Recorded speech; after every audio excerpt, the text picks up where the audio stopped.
Dear students, अब हम करेंगे कक्षा 5 की बुनियादी कौशल विकास कार्य पुस्तिका में गणित विषय का और दूसरे सप्ताह का कार्य।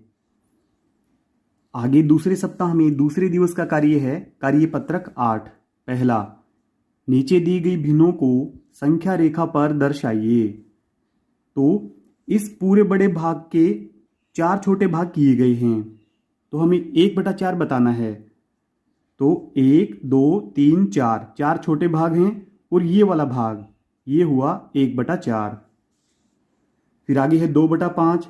यहाँ पे 1, 2, 3, 4, 5 5 छोटे भाग किए गए हैं और उसमें से हमें केवल 2 भाग तक लेना है, तो ये हुआ 2/5। दूसरा, दी गई संख्या रेखा के संख्या कार्ड पर उचित भिन्न लिखिए। तो ए वाला, यहाँ पे हम देखेंगे कि इसके कुल कितने छोटे भाग हैं और ये बॉक्स कहाँ तक बना हुआ है। तो 0 से 1, 2, 3, 4, 5, यहाँ पर 5, 6, 7, 8, 9, 10, 5/10। और जब हम इसको हल करेंगे, यानी कि अंश और हर दोनों को 5 से भाग करेंगे, तो ये भिन्न हमें प्राप्त होगी 1/2। फिर आगे बी वाला है, यहाँ पे 0, 1, 2, 3, 4, 4, 5, 6, 4/6। और जब इसको हल करेंगे, अंश और हर दोनों को 2 से भाग करेंगे, तो यह आएगा 2/3। फिर आगे तीसरा है, संख्या रेखा देखकर दिए गए वर्ण अक्षर की भिन्न लिखिए। तो इस संख्या रेखा को देखना है, उसके बाद हम इनके मान लिखेंगे। जो यहाँ पे वर्ण दिए गए हैं इनके मान लिखेंगे। तो ये है 0, ये है 1। तो इसके कुल छोटे भाग गिन लेते हैं। 1, 2, 3, 4, 5, 6, 7, 8, 9, 10, 11, 12। इनके हर हमारा आएगा 12। अब बी वाला हमें बताया गया है कि ये है 2/12। अब हमें बताना है जी वाला। तो जी यहाँ पर है 1, 2, 3, 4, 5, 6, 7। तो ये होगा 7/12।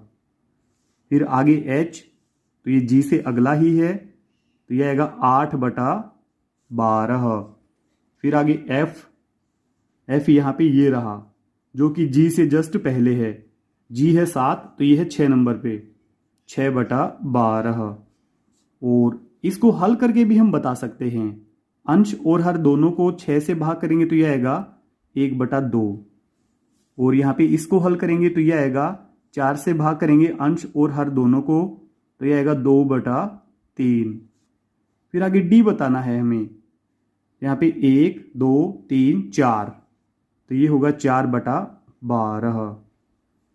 अंश और हर दोनों को हम 4 से भाग करेंगे तो यह आएगा 1/3।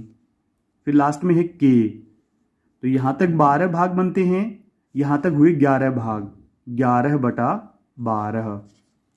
चौथा है, नीचे दी गई भिन्नों की तुलना करके उनके बीच में लेस देन, ग्रेटर देन या इक्वल में से उपयुक्त चिन्ह लगाइए। तो यहाँ पे 3/8 और 1/4। तो हम दोनों का हर बराबर कर लेते हैं। दोनों का हर बराबर करने के लिए हम अंश और हर यहाँ पे 2 से गुणा कर देते हैं दोनों की, तो ये बनेगा 2 और 4 दूनी 8। अब यहाँ पे 8 में से 3 भाग हैं, यहाँ पे 8 में से केवल 2 भाग हैं, तो ये वाली भिन्न बड़ी है। फिर आगे 4/8 और 4/8 ये दोनों तरफ बराबर है। फिर नीचे 1/2 और 3/4, यहाँ पर भी हर दोनों के बराबर नहीं है। यहाँ पे दोनों हरों को हम बराबर करेंगे, इसकी गुणा भी 2 पे करेंगे, इसकी गुणा भी 2 पे करेंगे, तो यहाँ पे प्राप्त होगा 2, नीचे प्राप्त होगा 4, 2/4। यहाँ पे है 3/4, तो ये वाली भिन्न बड़ी है। फिर यहाँ पे 7/8, 7/8 दोनों तरफ बराबर है। फिर आगे 5/8 और 3/4, तो यहाँ पे हम हर को बराबर कर लेते हैं, इनके 2 से गुणा कर लेते हैं अंश और हर दोनों को पीछे वाली भिन्न की, तो 3 दूनी 6 और 4 दूनी 8। यहाँ पे 8 में से 5 भाग हैं और यहाँ पे 8 में से 6 भाग हैं, तो ये वाली भिन्न बड़ी है। फिर आगे यहाँ पे 1/2 और 1/2, तो दोनों इक्वल हैं, बराबर हैं। फिर 1/4 और 1/8, यहाँ पे हर बराबर कर लेते हैं जिससे कि हम इन दोनों की तुलना कर सकें। यहाँ पे 2 से गुणा करेंगे, यहाँ पर भी 2 से गुणा करेंगे, तो ये भिन्न प्राप्त होगी हमें 2 और 4 दूनी 8। अब यहाँ पे 8 में से 2 भाग हैं और यहाँ पे 8 में से केवल 1 भाग है, तो ये वाली भिन्न बड़ी है। अब यहाँ पे 1/4 और पीछे भी 1/4, तो दोनों तरफ भिन्न बराबर है। हम बराबर वाला चिन्ह लगाएंगे।